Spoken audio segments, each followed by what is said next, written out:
एक लड़की अपनी माँ के साथ मेले में घूमने जाती है और मेले में घूमते घूमते उस लड़की की नज़र एक ऐसे शख्स पर पड़ी जो टैटू बनाने का काम कर रहा था। वह लोगों के अलग अलग हिस्सों पर टैटू बना रहा था। टैटू की शेप भी अलग अलग थे, यानी कि टैटू बनाने वाला डिफरेंट आकृति बना रहा था। ये लड़की उस समय अपने माँ से जिद करती है कि जो ये लोग अपने शरीर पर बनवा रहे हैं वही चीज मुझे मेरे शरीर पर बनवा दो ना। माँ पहले तो मना करती है लेकिन लड़की नहीं मानती। फिर माँ को अपनी बेटी के सामने झुकना पड़ता है और माँ बोलती है कि देखो ये एक ऐसी चीज है कि एक बार गुदवा ली तो हमेशा के लिए तुम्हारे शरीर पर एक निशान बनकर रह जाएगा। इसलिए जो भी बनवाना है कुछ अच्छा बनवाओ ताकि इस पर तुम्हें आगे चलकर कोई आपत्ति ना हो। ये पूरी जिंदगी तुम्हारे शरीर पर बनी रहेगी। फिर लड़की बोलती है ठीक है माँ, मैं ऐसा करती हूँ कि मैं अपने हाथ पर ओम का टैटू गुदवा लेती हूँ। फिर टैटू वाली शॉप पर बैठकर ये लड़की ओम गुदवा रही थी, तभी टैटू वाले की नज़र इस लड़की की एक उंगली के नाखून पर पड़ती है।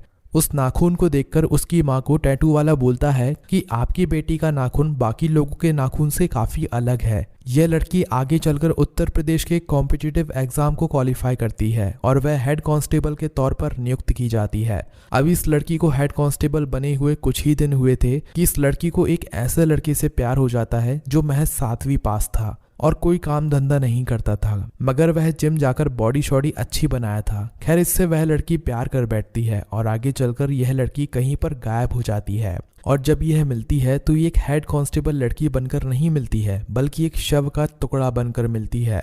दरअसल आगे उस लड़की का लव ट्रायंगल बन गया था, मतलब 2 मर्द और ये सुंदर पुलिस कांस्टेबल की सच्ची कहानी है। ऐसी सच्ची घटना का पर्दाफाश करने का मतलब यही होता है कि मैं आपको सतर्क रख सकूं, जागरूक रख सकूं और समाज में अवेयरनेस फैला सकूं।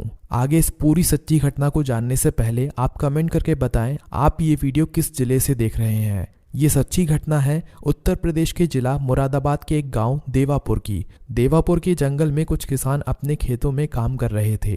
तभी ही उन लोगों को हवा से कुछ दुर्गंध आने लगती है। खेतों में काम करने वाले किसानों को तकलीफ हो रही थी कि आखिरकार ये दुर्गंध कहाँ से आ रही है। तभी एक किसान जाकर मौके पर देखता है कि एक लड़की का बिना सिर का शव था और उस शव को देखकर उनकी चीखें निकल जाती हैं। आसपास खेतों में काम करने वाले लोग भी उधर आते हैं और देखते हैं। फिर इन लोगों द्वारा तुरंत पुलिस को सूचना दे दी जाती है, जिसके बाद पुलिस मौके पर फॉरेंसिक टीम के साथ पहुंचती है और उस सरकटी शव को यानी कि धड़ को कब्जे में ले लेती है। अब पुलिस की कोशिश थी कि इसका बाकी का हिस्सा यानी कि सर है तो आखिर कहाँ है। ग्रामीणों की मदद से पुलिस ने भी अपनी कोशिश की और लगभग 50 मीटर दूर एक पॉलीथिन में एक पैक उस महिला का बाकी का हिस्सा भी मिल जाता है। शव किसका है, किसने ये कांड करके फेंका है, क्यों किया है, बहुत सारे सवाल थे पुलिस के पास। पुलिस इसकी जांच पड़ताल में जुट जाती है। कई घंटे बीत जाने के बाद भी पुलिस को जब सफलता नहीं मिलती है तो अलग अलग व्हाट्सएप ग्रुप हो या सोशल मीडिया के अलग अलग हैंडल्स, चाहे वह फेसबुक हो या ट्विटर हो,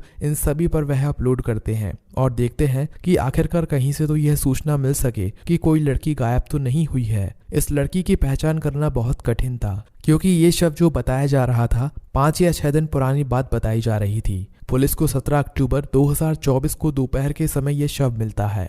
आखिरकार जब कहीं से कोई संपर्क नहीं हो पाया तब पुलिस वालों ने इस मैसेज को आसपास के जिलों में, आसपास के थानों में सब जगह सर्कुलेट किया कि इस तरह से एक 30 से 35 साल की उम्र की लड़की जिसका शव मिला है। तभी रामपुर जिले में खुफिया विभाग में तैनात एक पुलिस कांस्टेबल जिसका नाम होता है सोनू कुमार, उन्हीं के एक साथी उन्हें तस्वीर दिखाते हैं कि इस तरह का फोटो है जो लगातार सोशल मीडिया पर वायरल हो रहा है, क्या देखकर बता सकते हो कहीं ऐसा तो नहीं कि ये फोटो तुम्हारी बीवी का हो। लेकिन सोनू कुमार जो खुफिया विभाग में तैनात होते हैं वो साफ इनकार कर देते हैं और कहते हैं कि मेरी पत्नी का ये फोटो नहीं है। दरअसल रामपुर के खुफिया विभाग में तैनात सोनू कुमार ने सिविल लाइन थाने के अंदर एक मुकदमा दर्ज कराया था कि उनकी बीवी अचानक ही घर से चली गई और उसे हर जगह तलाश करने की कोशिश की लेकिन वह नहीं मिली। पत्नी का नाम रिंकी सिंह होता है जो कि महिला थाने में ही पुलिस हेड कांस्टेबल के पद पर तैनात होती है। अब ये जो महिला कांस्टेबल है उनके नंबर को सर्विलांस पर लगाया जाता है, सीवीआर निकलवाई जाती है, लेकिन तमाम कोशिश करने के बाद भी कोई सफलता मिलती नहीं है। पुलिस ने जब सोनू से पूछा तो सोनू ने साफ इनकार कर दिया कि मेरी पत्नी के यह शव नहीं है। इधर जब रिंकी सिंह गायब हो जाती है तो उनकी मम्मी और उनके पिताजी भी परेशान हो जाते हैं। उन्होंने अपने दामाद से पूछा कि उनकी बेटी का कुछ पता चला या नहीं। तब उनके दामाद यानी कि जो पुलिस में ही होता है वह कहता है कि तुम्हारी बेटी 14 अक्टूबर की रात को घर से चली गई थी। वह कहाँ गई है उसके लिए मैंने हर जगह कोशिश की, मुकदमा भी दर्ज करा दिया है और अब पुलिस उसकी तलाश कर रही है।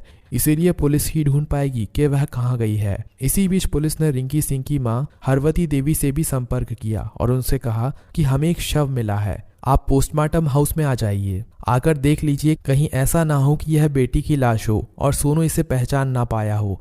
उस लड़की की मां हरवती देवी मौके पर पहुंचती है और आने के बाद उस शव को देखती है तो शव पूरी तरह से सड़ चुका था। उसमें से बहुत ज़्यादा दुर्गंध आ रही थी, साथ ही शरीर के हिस्से फूलकर मोटे हो चुके थे, जिस वजह से चेहरे और शरीर को पहचान पाना बहुत मुश्किल था। तभी माँ के दिमाग में एक ख्याल आया और उन्हें बचपन की एक कहानी याद आई। जब वह मेले में गई थी और अपने हाथ में ज़बरदस्ती करके ओम गुदवाई थी, साथ ही उसकी एक उंगली का जो नाखून था वह भी अलग किस्म का था। तब माँ ने ये सब देखा। देखने के बाद माँ ने पुलिस वालों को ये कंफर्म कर दिया कि यह मेरी ही बेटी है। इसी बीच पुलिस को एक व्यक्ति पर शक होता है और वह उसे हिरासत में ले लेती है, जो उसी के गांव का लड़का होता है। और उस लड़के को जब पोस्टमार्टम रूम में लेकर जाते हैं तो वह लड़का भी स्वीकार कर लेता है कि यह रिंकी सिंह का शव है। दरअसल रिंकी सिंह को खत्म कर किसी ने उसे रामगंगा नदी के किनारे फेंक दिया था। किसने यह हत्या की थी इसकी जांच पड़ताल करने के लिए पुलिस जुटी हुई थी। इस लाश को घर वालों ने पहचान लिया, गांव के व्यक्ति ने पहचान लिया,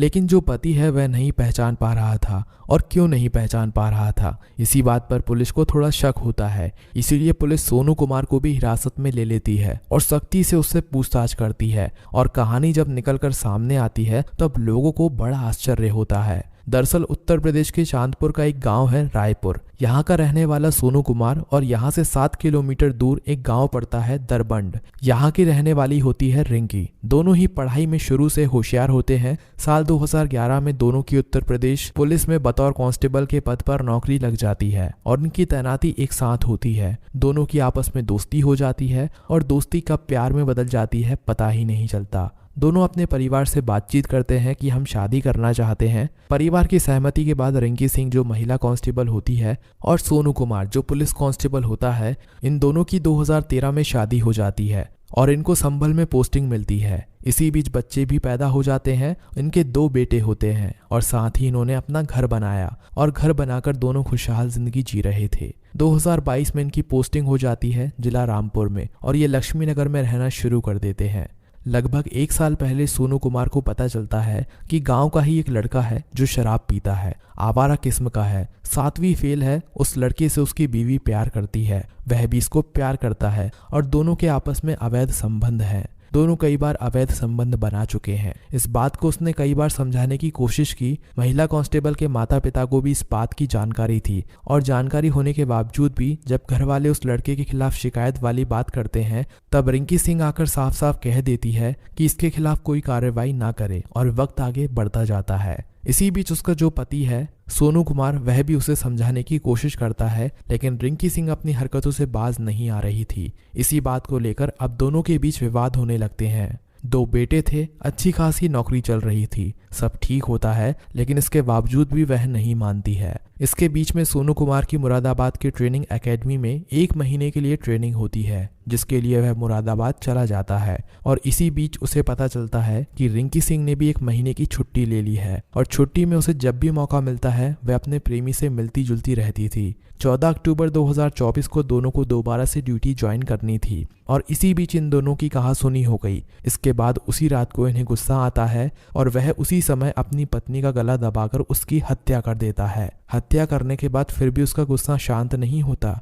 वह किसी धारदार हथियार से अपनी पत्नी की गर्दन को तब तक रेतता रहता है जब तक उसकी गर्दन यानी कि उसका सर धड़ से बिल्कुल अलग नहीं हो जाता। उसके बाद उसे होश आता है कि उसने क्या अपराध कर दिया है। इसके बाद वह अपने बहनोई का सहारा लेकर अपनी कार में लाश को डालते हैं और रामपुर के लक्ष्मी नगर से 30 किलोमीटर दूर मुरादाबाद बाईपास की तरफ रामगंगा जो नदी है उसके पास के जंगल में वह लाश को 14 अक्टूबर की रात को फेंकने के लिए जाते हैं। उन्होंने कोशिश की थी कि वह लाश को रामगंगा में बहा देंगे और लाश बहकर बहुत दूर चली जाएगी और इसका कभी पता नहीं चल पाएगा, लेकिन रात के अंधेरे में वो दोनों इतना डर जाते हैं कि उस लाश को पानी में फेंकने की बजाय किनारे पर ही फेंक कर चले आते हैं। और जब 2-3 दिन बीत जाते हैं तब किसानों को वह लाश मिल जाती है और पुलिस इस लाश को कब्जे में ले लेती है और शिनाख्त करने की कोशिश करती है और ये पकड़े जाते हैं। सोनू कुमार और साथ ही उसके बहनोई को भी गिरफ्तार कर लिया जाता है और जब उस पर शक किया जाता है, जो गांव का लड़का होता है, पुलिस उसको हिरासत में ले लेती है और उससे पूछताछ करती है। लेकिन छानबीन और जांच पड़ताल में साफ साफ पता चलता है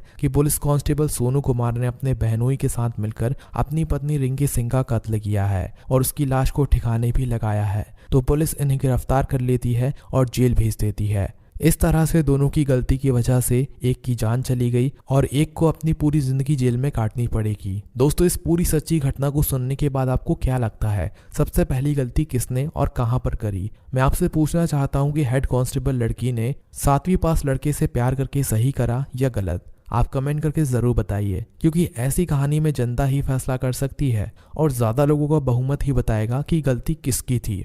चैनल पर ऐसी घटना को सुनते रहने के लिए चैनल को सब्सक्राइब करके रखिएगा। धन्यवाद।